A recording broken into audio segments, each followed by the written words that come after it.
Bonjour. Suite du Petit Prince.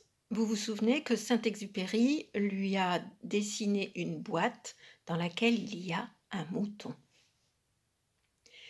Il me fallut longtemps pour comprendre d'où il venait. Le Petit Prince, qui me posait beaucoup de questions, ne semblait jamais entendre les miennes. Ce sont des mots prononcés par hasard qui peu à peu m'ont tout révélé. Ainsi, quand il aperçut pour la première fois mon avion, je ne dessinerai pas mon avion, c'est un dessin beaucoup trop compliqué pour moi. Il me demanda: Qu'est-ce que c'est que cette chose-là? Ce n'est pas une chose, ça vole, c'est un avion, c'est mon avion. J'étais fière de lui apprendre que je volais. Alors il s'écria: Comment, tu es tombé du ciel? Oui, fis-je modestement. Ah, ça, c'est drôle! Et le petit prince eut un très joli éclat de rire qui m'irrita beaucoup.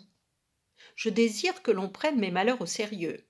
Puis il ajouta: Alors, toi aussi, tu viens du ciel? De quelle planète es-tu? J'entrevis aussitôt une lueur dans le mystère de sa présence, et j'interrogeai brusquement: Tu viens donc d'une autre planète? Mais il ne me répondit pas. Il hochait la tête doucement tout en regardant mon avion. C'est vrai que là-dessus, tu ne peux pas venir de bien loin. Et il s'enfonça dans une rêverie qui dura longtemps. Puis, sortant mon mouton de sa poche, il se plongea dans la contemplation de son trésor. Vous imaginez combien j'avais pu être intriguée par cette demi-confidence sur les autres planètes. Je m'efforçai donc d'en savoir plus long. D'où viens-tu, mon petit bonhomme? Où est-ce chez toi? Où veux-tu emporter mon mouton? Il me répondit après un silence méditatif. Ce qui est bien avec la caisse que tu m'as donnée, c'est que la nuit, ça lui servira de maison. Bien sûr, et si tu es gentil, je te donnerai aussi une corde pour l'attacher pendant le jour et un piquet. La proposition parut choquer le petit prince. L'attacher? Quelle drôle d'idée! Mais si tu ne l'attaches pas, il ira n'importe où et il se perdra. Et mon ami eut un nouvel éclat de rire. Mais où veux-tu qu'il aille? N'importe où, droit devant lui. Alors le petit prince remarqua gravement: Ça ne fait rien, c'est tellement petit chez moi. Et, avec un peu de mélancolie peut-être, il ajouta: Droit devant soi, on ne peut pas aller bien loin. J'avais ainsi appris une seconde chose importante, c'est que sa planète d'origine était à peine plus grande qu'une maison. Ça ne pouvait pas m'étonner beaucoup. Je savais bien qu'en dehors des grosses planètes comme la Terre, Jupiter, Mars, Vénus, auxquelles on a donné des noms, il y en a des centaines d'autres qui sont quelquefois si petites qu'on a beaucoup de mal à les apercevoir au télescope. Quand un astronome découvre l'une d'elles, il lui donne pour nom un numéro. Il l'appelle par exemple l'astéroïde 3251. J'ai de sérieuses raisons de croire que la planète d'où venait le Petit Prince est l'astéroïde B612. Cet astéroïde n'a été aperçu qu'une fois au télescope en 1909 par un astronome turc. Il avait fait alors une grande démonstration de sa découverte à un congrès international d'astronomie. Mais personne ne l'avait cru à cause de son costume. Les grandes personnes sont comme ça. Heureusement, pour la réputation de l'astéroïde B612, un dictateur turc imposa à son peuple sous peine de mort de s'habiller à l'européenne. L'astronome refit sa démonstration en 1920 dans un habit très élégant.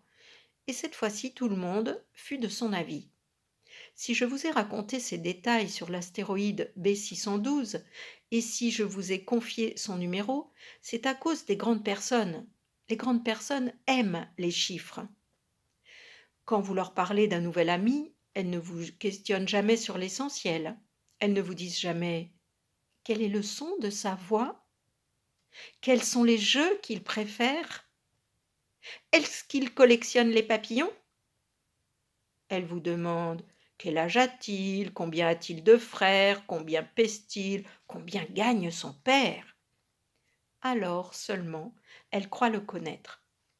Si vous dites aux grandes personnes: j'ai vu une belle maison en briques roses avec des géraniums aux fenêtres et des colombes sur le toit.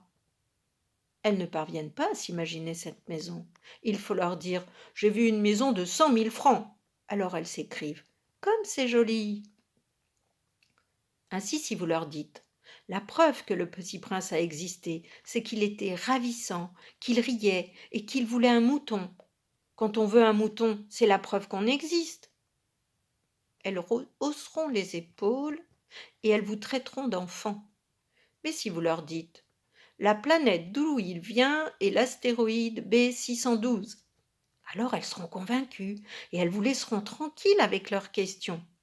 Elles sont comme ça. Il ne faut pas leur en vouloir. Les enfants doivent être très indulgents envers les grandes personnes. Mais bien sûr, nous qui comprenons la vie, nous nous moquons bien des numéros. J'aurais aimé commencer cette histoire à la façon des contes de fées. J'aurais aimé dire: il était une fois un petit prince qui habitait une planète à peine plus grande que lui et qui avait besoin d'un ami. Pour ceux qui comprennent la vie, ça aurait eu l'air beaucoup plus vrai. Car je n'aime pas qu'on lise mon livre à la légère. J'éprouve tant de chagrin à raconter ces souvenirs. Il y a 6 ans déjà que mon ami s'en est allé avec son mouton. Si j'essaie ici de le décrire, c'est afin de ne pas l'oublier. C'est triste d'oublier un ami. Tout le monde n'a pas eu un ami. Et je puis devenir comme les grandes personnes qui ne s'intéressent plus qu'aux chiffres. C'est donc pour ça encore que j'ai acheté une boîte de couleurs et des crayons.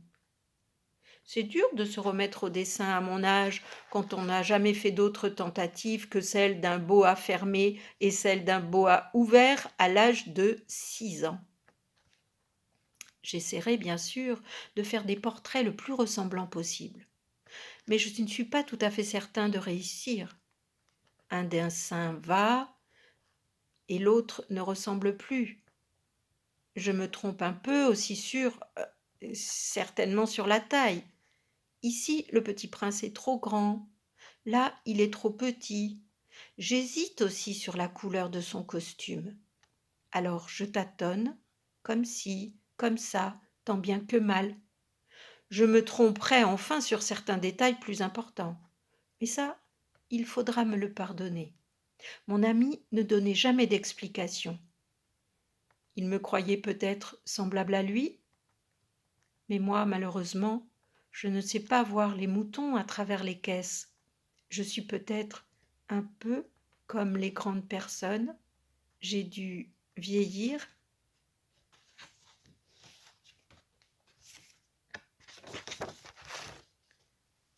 Voici l'aquarelle qu'a réalisée Antoine de Saint-Exupéry de son Petit Prince.